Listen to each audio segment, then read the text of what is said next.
You're listening to Milwaukee Mafia, your podcast dose of Wisconsin Mafia and true crime history. Hey, Milwaukee Mafia Patreon members, we're back with another episode. I'm Eric. I'm Gavin. Gavin? Oh, it's been a while. Yeah. Woo! Yeah. We're shaking the cobwebs out, and we're trying to figure out how this equipment works. Yeah, where's my coffee and my scotch? We haven't podcasted in almost a month. Yeah. And then somebody ordered a bunch of new equipment, so we have to learn how to use the new equipment. Yeah. So I mean, it's just been an interesting morning. Yeah. So there's actually an upgrade on this end, although I don't think they're going to be able to tell on that end. But... Well, let us know. I mean, the box that we now have is $200 more, so. Yeah. You would like to think there would be an audio improvement, but it probably not. Does nothing. Yeah. So, all right. What do you got for us, Gavin? Yeah. So, this may be our shortest Patreon ever, or at least one of the shortest. So I don't know where this is going to fall as far as release. This may come out before, may come out after the main Milwaukee Mafia podcast, where I mention this episode. So maybe people will hear the regular episode and be like, I already heard that. But I don't know how where it's going to fall before or after. But either way, what this is I'm going to tell you what I did when I was in Milwaukee with a podcast / investigative reporting. Okay. That's as general as I can put it before I go in and explain what it is. Okay. All right. You got anything up front? No. Okay. So, I don't remember exactly when it was, like end of the summer, early fall, somewhere thereabouts. I got a message, and I got it through Facebook, which I don't enjoy, but I got it through Facebook, and it was from Mary Spacuzza, and I've never met Mary in real life before, but I knew who she was because I'm a big nerd, and I like old school journalism. And Mary had been with the Milwaukee Journal-Sentinel for a long time. She'd done some political reporting. She'd done some crime reporting. So, I knew who she was through that. Yeah, I imagine most people, if they even read the newspaper anymore, they probably rarely look at who writes the articles. But I'm weird, and I do. So I was like, oh, Mary Spacuzza. Yes, and I can add to this because Gavin messaged me after he got this message, and he's like, Mary Spacuzza contacted me or something, and I'm like, is that supposed to mean anything to me? I'm like, this seems like a big deal, but I was excited because she had been a nominee or a finalist or something like that for the Pulitzer Prize. She didn't get it, but I mean, she was very, very highly regarded. And she had recently done a deep dive on the Silk strip clubs in Wisconsin and some of the terrible things that were going on behind the scenes there. So I knew her name in general, but I knew her most recently from that because that really got my. But so I got a message, and I don't remember exactly how much she explained up front, but she said, she's working on this podcast and investigative series. She'd like me to be a part of that. And I said, okay, yeah, that's cool. And she asked me to give her my phone number, which I generally don't do. But in this case, I was like, well, okay, fair. So I gave her my phone number. And it was 30 seconds, 45 seconds later, I get a call, which I was not expecting because I was not really in a place where I was ready to take a phone call. But I took it, and I stepped outside, and we talked for a little bit, which is very nice. And we set up a time for me to go down to the Milwaukee Journal-Sentinel offices in Milwaukee, of course. And I went there. It's very nice. They used to have a building. It's across the street from the Historical Society. It's an amazing building. They're not there anymore. They got downsized like all newspapers, so they don't have their giant fancy building anymore. They got a new fancy building where they take up just one floor of an office tower. Mm-hmm. But it's still pretty cool. I go in there, and it still looks very much like the old version of a newsroom. If you've ever seen a newsroom in a movie or something, it looks exactly like what you'd picture. It's just a giant room full of desks and computers and people typing and people yelling out I got a scoop. No, they didn't really. No, there's none of that. But it was It was cool. It was just to see all these people who, I don't know who they were, but they're people, doing the news. I thought this is pretty cool. Did it make you want to be a journalist? No. No? No. Okay, good. I love journalism, but it's not something that I would personally get into because it seems like it's so much more work. I mean, just the constant stuff that you have to do and how much of it goes anywhere. That and your job's always on the line because the newspapers are shrinking. Yeah. But anyway, so we get there, we go into this office, and there's a man in there named Bill. And I want to say his last name is Schultz, but I could be wrong. Sorry, Bill. And he was acting as the audio engineer. And by this point, I had kind of known what was going on, but she fully laid it out for me that she is somehow a cousin of Augie Palmisano. And Augie Palmisano is a mafia-connected guy who was killed in a car bomb in 1978. And so she had apparently grown up, and she was significantly younger, but she had grown up, and that was always kind of like the thing in the background that like her family would use, be like, always be good, don't do anything wrong, you don't want to end up like your cousin. So they would always use this as like a threat for her to be good. And now she had reached a point where she wanted to actually explore it. And I don't know exactly, how her end of it worked, but she got the clearance from USA Today to do a podcast and investigative series. So there'll be a podcast and a newspaper series kind of running together. And she's going to look into sort of her connection, which is relatively minor, but she's make herself a little bit part of the story. But then also, what happened, what actually happened. And I don't know if the police department has gotten more lax in recent years or if she's got special pull because she's a known reporter. But she went to the police department and they gave her significant files. They had always told me that their rule was like a 50-year, after 50 years, we'll give you an unsolved homicide case, so this year you could get up to 1972. And they didn't tell her that. They said, sure. So she went in and she got copies of Louis Fazio, who was we've covered him on the main podcast, but he was a gambler. He was a child trafficker. He was just a terrible all-around guy, murderer, terrible all-around guy. He was killed in 72. She got the file on August Maniaci, who was the top mafia informant in Milwaukee. He was killed in 75, I believe. And she got that file. And then she got the Augie Palmisano 1978 file. So they gave her the files, which I was like blown away by, that she was able to get those, what I thought was ahead of time. So she's got those. She's talked to numerous prosecutors and judges and other people who were involved in investigating both that case and other, mob cases of the time. And I don't remember who the person was, but one of the prosecutors, it was a federal prosecutor, and she got hold of him, and he said something to the effect of, I've been waiting years for somebody to ask me about this. and he invited her over, and she went to his house, and in his garage, he just had like boxes and boxes of his case files. Like he's retired at this point, but he had kept a lot of his case files. So just a garage full of all these old court papers and everything else. So, I mean, I don't know about her, but I mean, I would be beyond thrilled. I would be like, holy crap. So she's got no shortage of people that she's brought in to interview, got records on. I am eagerly looking forward to this. Now, I was brought in just sort of like as a general background. So I was there maybe 2 hours, and I was asked questions for 2 hours, and I gave answers to them, and it was very general. I mean, some of it was on Augie Palmisano, but she at that point probably knew more than I do.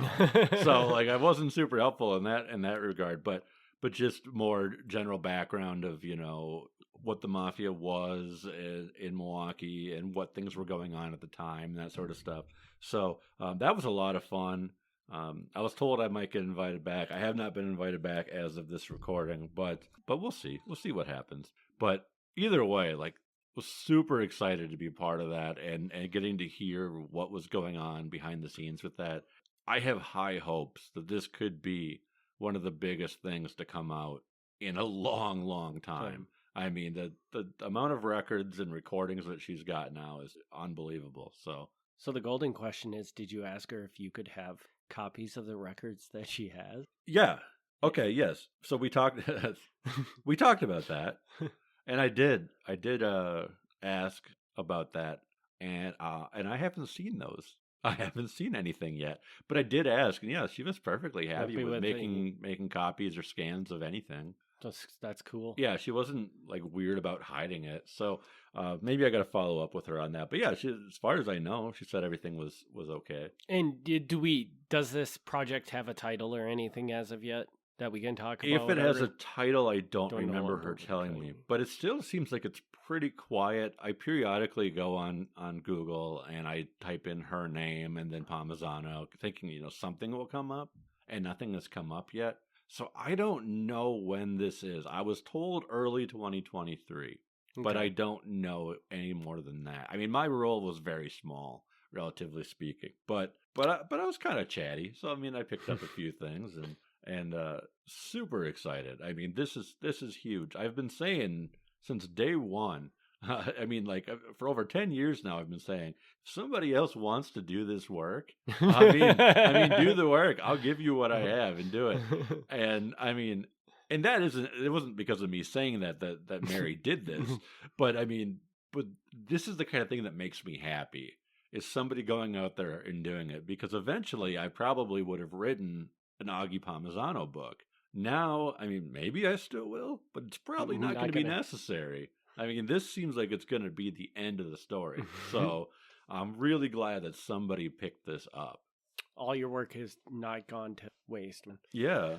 So that's cool. And I'm sure that you'll keep an eye on it, and you'll let us know when this actually does drop. I'm assuming they will send you something to say, hey, your podcast is, maybe Gavin will just get completely cut from the whole project, but it's still probably something we should tell our listeners. Yeah, maybe 2 hours of recordings and you won't hear me at all. Yeah, but I don't know. You'll hear him cough in the background once or something. I don't know. Which isn't, I don't see that happening, but that is actually how, I don't know if anybody's ever been on the news, but that's totally how it works. Yeah, you go in and you get grilled for 2 hours, and then they cut it down to like 15 minutes. Yeah, like as part of my day job, occasionally I have to talk to news reporters, and they'll talk to you for half an hour, 45 minutes, and then like you get a 20-30 second spot. So you don't have no idea out of all that time they're recording what little piece they're going to use. So you can't make any mistakes. You got to be perfect for like 45 minutes, because the best thing you said may not be the part they use. So you read it and you're like, oh, why didn't they put that in there? Yeah. So so if people don't know that's how like local TV, well, probably national too, but that's how local TV news works. It's just, they'll take an hour to record you and then use 30 seconds. Yeah. So, well, that's cool. We are looking forward to that coming out. Do you got anything else you want to add to this Patreon episode, or? No, I mean, not really. Just as I said, like on the main Milwaukee Mafia feed, is I don't know that I'm supposed to talk about this, but I was never told not to talk about it. I didn't sign anything, so I haven't been talking about it like in a public way, because I feel like it's professional courtesy not to talk about it. But for our Patreon listeners, this is the behind the scenes stuff, and because I wasn't told specifically, I can't talk about it. Why not let our extra special, really diehard fans hear this stuff? Like everybody else will have to wait until February or March, and then I can talk about it publicly. At least, I mean, again, I probably could now, but feel comfortable talking about it publicly. You get the inside scoop. Now, if you go out and tell everybody, I mean, I guess that's on you. But I'd rather you didn't, because at least for now, this is still a semi unannounced project. So. Yeah, and it is always possible that for some reason it might not ever happen. I mean, I think that's possible. I think it probably will, but it is. I'm extremely confident this will happen, because she's already part of the newspaper Right. and attached to everything. And so, she's got US Today behind her, so it doesn't seem like it would not happen, but it's very unlikely that it would fall through. But yes, if there's anything I've learned is don't get overly excited about big projects because as people may know, a few years ago, I helped edit and revise a manuscript, a memoir for somebody, and I don't even know if I want to say who it is, but I think some people know at this point. But somebody who was very involved with the Balestri family. I'll put it that vaguely. That's a good answer. And that was a huge deal. I thought, this is going to be amazing, and it's been like 5 years now, and nothing has happened. Like it's not my project. I came in on it. I edited. I revised, but it's not mine. I can't do anything about it, and there's no publisher attached. There's nothing. So whether that sees the light of day, I don't know. I hope it does. It was an incredible thing to work on, and would be huge. But that's the thing. I learned that just because something is to me a huge deal, until it actually gets released, it may or may not happen. There's a lot of things get worked on. Sometimes entire books get written and nobody ever sees them. So. Which is really a tragedy, I might add. Yeah. But it is what it is. So. Yeah. So, and I think since we're coming down to the end of the year, we might as well just give a shout out to you guys. Thank you so much for the continued support. We did make some changes to the Patreon. If you haven't heard on the main podcast, you can take a look at it. We do have extra tiers that now provide you with, you can get free books from Gavin. You can come on the podcast actually in one of the tiers. So, So if you're interested in that, check it out. Like Gavin said, he's cheap. He wouldn't go for any of the upper tiers, but if somebody out there does, we appreciate the support. And yeah, I'm cheap. I'd say your best dollar value is just the free episodes that you're on right now. But if you want the other stuff, hey, go for it. And at least on my end, I would love to see what it's like to have another co-host on here for a week, and we'll see how that goes. See if maybe we'll do a normal episode and they can just jump in and ask questions, or maybe they want a whole episode where all they do is ask me random crap for an hour.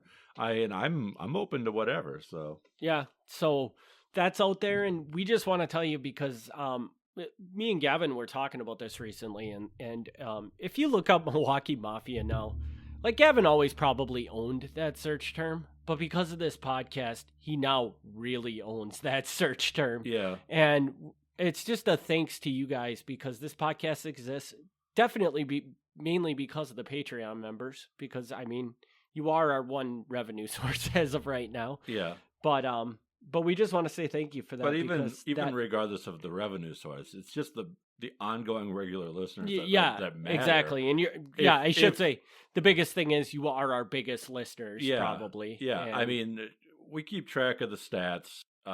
Eric does more than I do. I used to. I don't look that much anymore. But it's more or less always grown. If it would have been started to slope off and then we got down to where we had like 5 people listening, maybe we would not be as excited each week to show up and do this. But people are out there. People seem to like this. So, hey, if it wasn't for everybody being so into it, we probably wouldn't be so into it. So thank you for that. And you guys are a huge part of the driving force behind when you hear Gavin talk about these projects he's gotten involved in and stuff. This podcast has played a major role in that, and you deserve a big pat on the back from both of us for helping us do that. Absolutely. So that's all I got. You got anything else? No, that's about it. I just wanted to throw out the behind the scenes on the project, and most likely, if not, then you just heard a fun story that never will amount to anything. but pretty sure that is actually happening. So look forward to that in the new year. Very cool. Well, thank you everybody again for tuning in. We'll be back in a week with a regular Mafia episode, 2 weeks with a Patreon, and again, thank you for all the support. Thanks for tuning in to the Milwaukee Mafia podcast. Join us next time for another look back at Wisconsin Mafia and true crime history.